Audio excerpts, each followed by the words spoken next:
Hey everybody, Röckët Stähr here with another exciting episode of the making of Röckët Stähr's next record. And today I want to show you an example of kind of the stuff that I have to go through to get some of these tracks in shape. Some of these songs, as you know, a lot of the songs for this next record are based off of old recordings I did in the mid-90s, 25, 30 years ago. And some of these recordings were incomplete. The recordings themselves were complete, but what survived through time is incomplete. I don't have the drum tracks for some songs, like the one I'm about to show you. I only had the music tracks. Let's get started, and I'll show you what I've done to rectify situations like this. So what I ended up doing here is I would import the broken up digital tracks that I showed you in another video. Here's the raw tracks for this particular song. It's called In My Opinion. I don't know if I'll keep that title or not, but that's what it used to be called. When I import it, just the raw tracks, after I had broken them up, they sound kind of like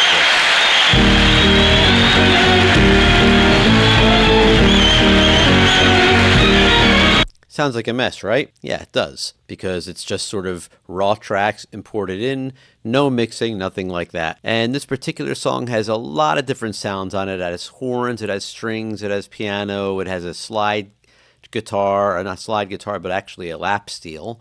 Not played by me, played by a guitarist named Mike Daly. You might notice that there was no drums. There's a track here labeled drums, but that's actually just one big kind of drum that he was hitting during the session.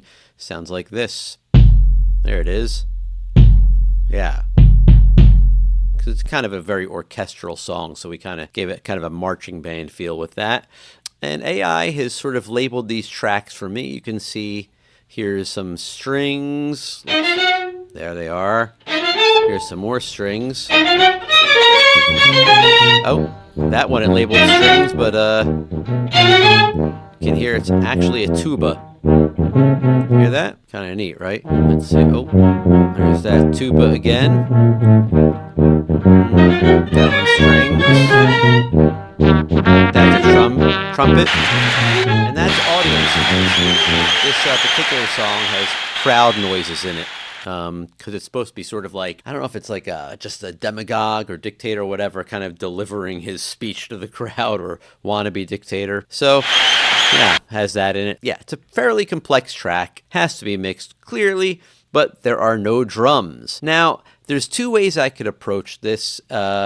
I could have the drummer that I'm working with recently, David Richmond, record a whole new drum track to it based on the original track. And I actually am doing that with a few of the songs. Just did it for a song called Sacrifice that I might show you next week or in a couple weeks. But this particular song was the first song that I had worked on with the drummer that I was working with back then. And it was sort of the start of me working with orchestrations and doing this kind of music. And I really liked what the drummer was doing on it. It's the first thing we ever played together. His name is Michael Greenfield, and he's now in a band called Lotus, which is a very successful jam band. They play at places like Red Rocks. You can look them up online. So I really wanted his drums on there. And as luck would have it, it turns out on some of the other tapes, we had recorded that song, or attempted to record it, another 2 sessions with 4 different takes. But it also turns out in that other session, I was playing an actual baby grand piano, whereas on this session, I'm playing a digital piano, which doesn't sound as good. So here's what I did. I went back, and I'll go on here again.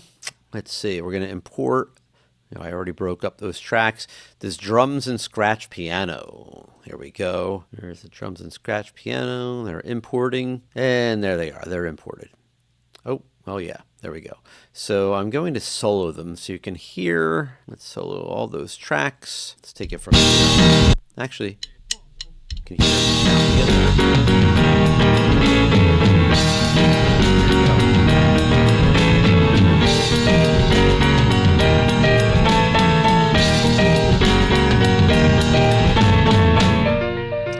There's my piano.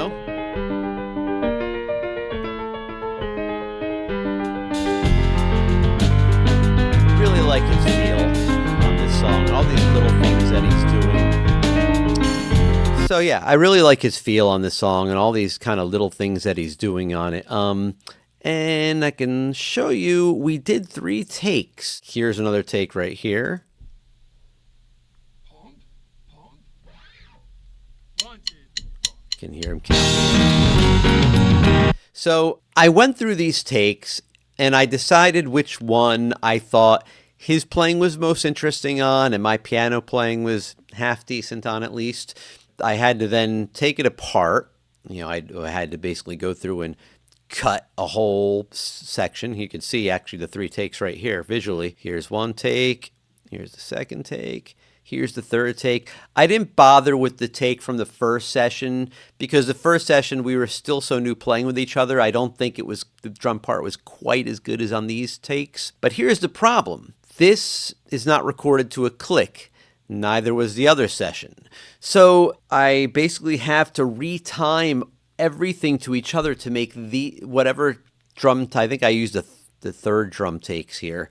I have to cut it out, import it into the other session, and then move every single drum hit and piano hit around. Or actually what I think I did was I think I might have matched the strings and the horns and all that stuff to fit together because they're not played with a click. So they're pushing and they're pulling and they're not the same speed.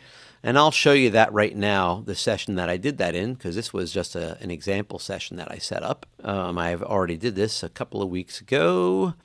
Going to open that session right now. Takes a minute to open. And there we go. So the session is open. And I will play you a little bit of this now. Here we go. Now you can hear the drums with the orchestrations.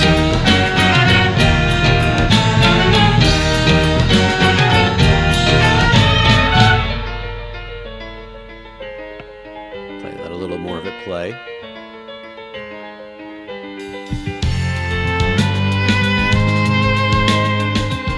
can hear how nice his drum feel is with this.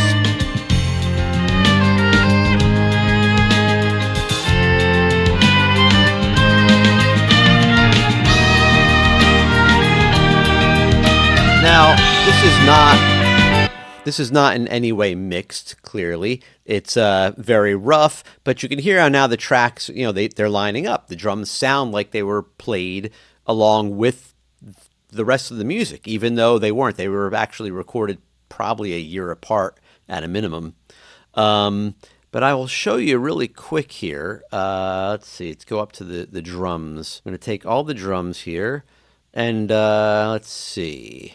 Go over here and I'm going to show you there's a thing here where I can set, it's called warps, and you can see my drums. They have this stuff, these little divots here that I can click where they are. Let me see, let me set all my drums up so that they work together. So you can see all these little things here, and I even have them on the piano. I set them up on those tracks, and even on the strings. All these little things, these little white lines, are me retiming the track, little portions of it. It's not the computer doing it. It's not any sort of computer quantizing. It's me. You can see I'm going to grab one right here. Hopefully you can see moving it I'm moving it over with my hand, and that's moving all these drum things together. Oh, that's piano, actually.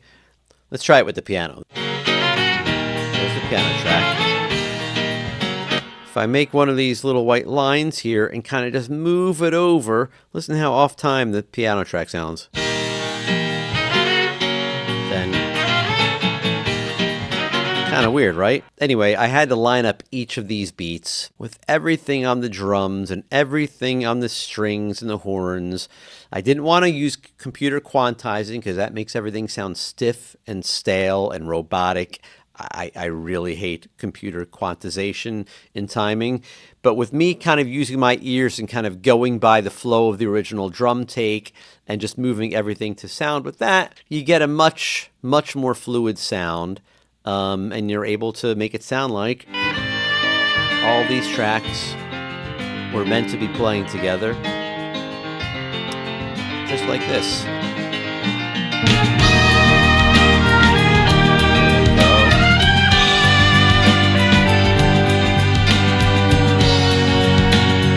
That sounds lovely.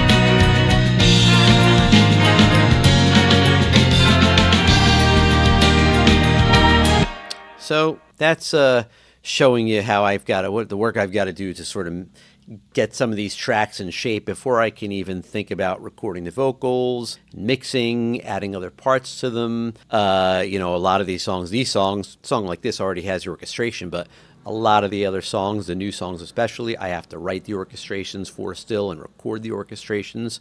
But yeah, it's a lot of work that goes in every little single piece of this. It's going to take a long time to get done, but I hope you liked that example. I hope you liked a little bit of the music you heard there. I hope you join me for the next episode of the making of Röckët Stähr's next record. And until then, long live rock and roll!